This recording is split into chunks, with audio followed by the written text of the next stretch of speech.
हरे कृष्णा। ब्रह्मा जी का यमराज को समझाना और भगवान विष्णु का उन्हें वैशाख मास में भाग दिलाना। ब्रह्मा जी ने कहा, यमराज, तुमने क्या आश्चर्य देखा है? क्या तुम्हें खेद हो रहा है?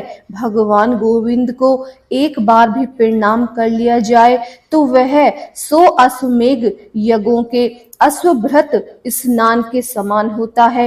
यज्ञ करवाने वाला तो पुनः इस संसार में जन्म लेता है, परंतु भगवान को किया हुआ प्रणाम पुनर्जन्म का हेतु नहीं बनता, मुक्ति की प्राप्ति करा देता है। जिसकी जिह्वा के अग्रभाग पर हरि ये 2 अक्षर विद्यमान हैं, उसको कुरुक्षेत्र तीर्थ के सेवन अथवा सरस्वती नदी के जल में स्नान करने से क्या लेना है?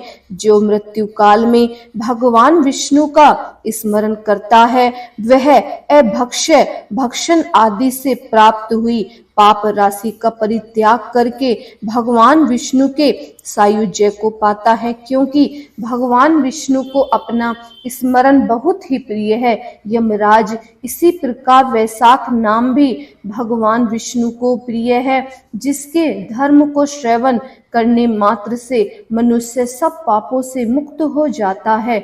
उनके अनुष्ठान में तत्पर रहने वाला मनुष्य यदि मुक्ति को पाता हो तो उसके लिए क्या कहना है। वैशाख मास में भगवान पुरुषोत्तम के नाम और यश का गान किया जाता है, जिसके भगवान बहुत प्रसन्न होते हैं। पुरुषोत्तम श्री हरि संपूर्ण जगत के स्वामी और हमारे जनक हैं। यह राजा कीर्तिमान वैशाख मास में उन्हीं भगवान के प्रिय धर्मों का अनुष्ठान करता है, जिससे प्रसन्नचित्त होकर भगवान विष्णु सदा उसकी सहायता में स्थित रहते हैं। भगवान वासुदेव के भक्तों का कभी अमंगल नहीं होता। उन्हें जन्म, मृत्यु, जरा और व्याधि भय भी नहीं प्राप्त होता। कार्य में नियुक्त किया हुआ मनुष्य यदि अपनी पूरी शक्ति लगाकर स्वामी के कार्य साधन की चेष्टा करता है तो उतने से ही वह कृतार्थ हो जाता है। यदि शक्ति के 12 का कार्य उपस्थित हो जाए तो स्वामी को उसकी सूचना दे दें। उतना कर देने से वह उऋण हो जाता है और सुख का भागी होता है। जिसने उस प्रयोजन को स्वामी से निवेदित कर दिया है, उसके ऊपर न तो कोई ऋण है और ना ही पातक की लगता है। अपने कार्य पालन के लिए पूरा यत्न कर लेने पर प्राणी का कोई अपराध नहीं रहता। यह कार्य तुम्हारे लिए असंभव है, अतः इसके विषय में तुम्हें शोक नहीं करना चाहिए। ब्रह्मा जी के ऐसा कहने पर यमराज 3 वाणी में कहा, तात तात तात, मैंने आपके चरणों की सेवा से सब कुछ पा लिया। जब ब्रह्मा जी ने पुनः समझाते हुए कहा, धर्मराज, राजा कीर्तिमान विष्णु धर्म के पालन में तत्पर है, चलो हम लोग भगवान विष्णु के समीप चलें और उन्हें सब बात बताकर पीछे उनके कथा अनुसार कार्य किया जाए। वे ही इस जगत के कर्ता, धर्म के रक्षक और नियामक हैं। इस प्रकार यमराज को आश्वासन देकर ब्रह्मा जी उनके साथ क्षीर सागर के तट पर गए। वहां उन्होंने सच्चिदानंद स्वरूप गुणातीत परमेश्वर विष्णु का स्तवन किया।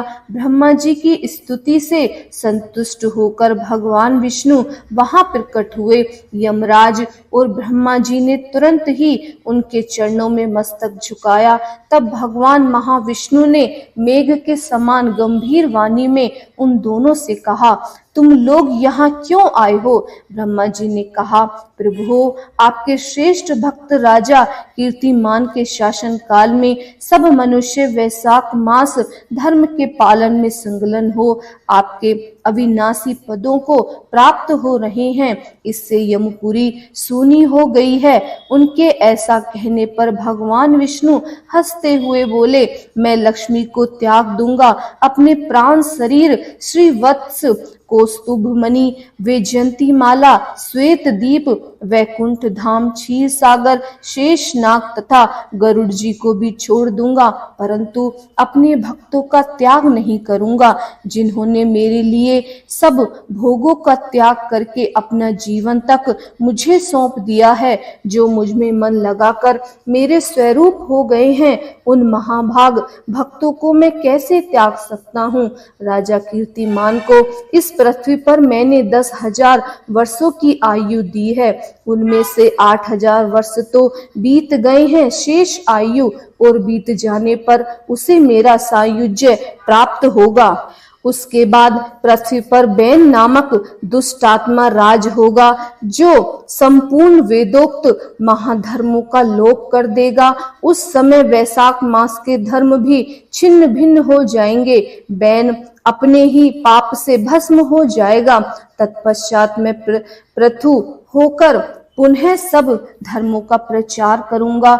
उस समय लोगों में वैशाख मास के धर्मों को भी प्रसिद्ध करूंगा। सहस्त्रों मनुष्य में कोई एक ऐसा होता है जो मुझ में अपने मन प्राण अर्पित करके अपना स्वयं मुझे अर्पित कर देता है और मेरा भक्त हो जाए। जो ऐसा होता है वही मेरे धर्मों का प्रचार करता है। इस वैशाख मास में भी मैं वैशाख धर्म में तत्पर रहने वाले महात्मा पुरुषों तथा राजा के द्वारा समय अनुसार तुम्हारे लिए भाग दिलाऊंगा। लोक में जो कोई भी वैशाख मास का व्रत करेगा वे तुम्हें भाग देने वाले होंगे। उन्हें वैशाख मास में बताए हुए महाधर्म के पालन में तुम कभी विघ्न न उपस्थित करना। यमराज को इस प्रकार आश्वासन देकर भगवान विष्णु वहीं अंतर्ध्यान हो गए।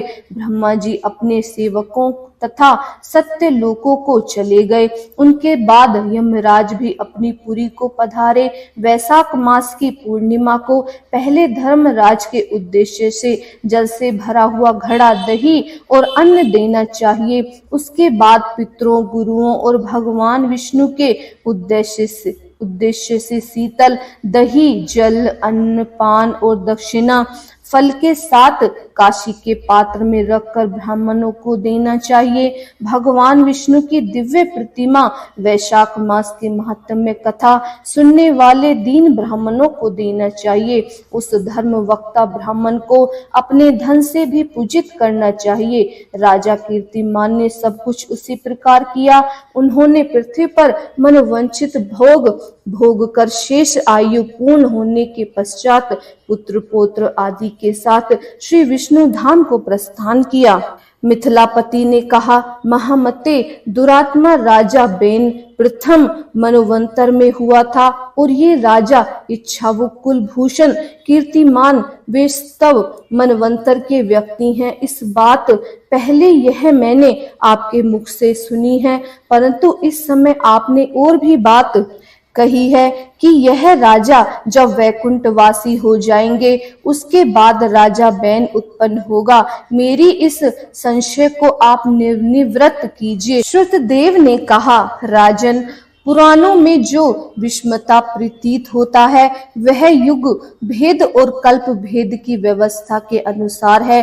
किसी कल्प में ऐसा ही हुआ होगा कि पहले राजा कीर्तिमान और पीछे बैन हुआ होगा। इसीलिए कहीं कथा में समय की विपरीतता देखकर उसके अपरिणामिक होने की आशंका नहीं करनी चाहिए। हरे कृष्णा। आज का अध्याय यहीं समाप्त हुआ।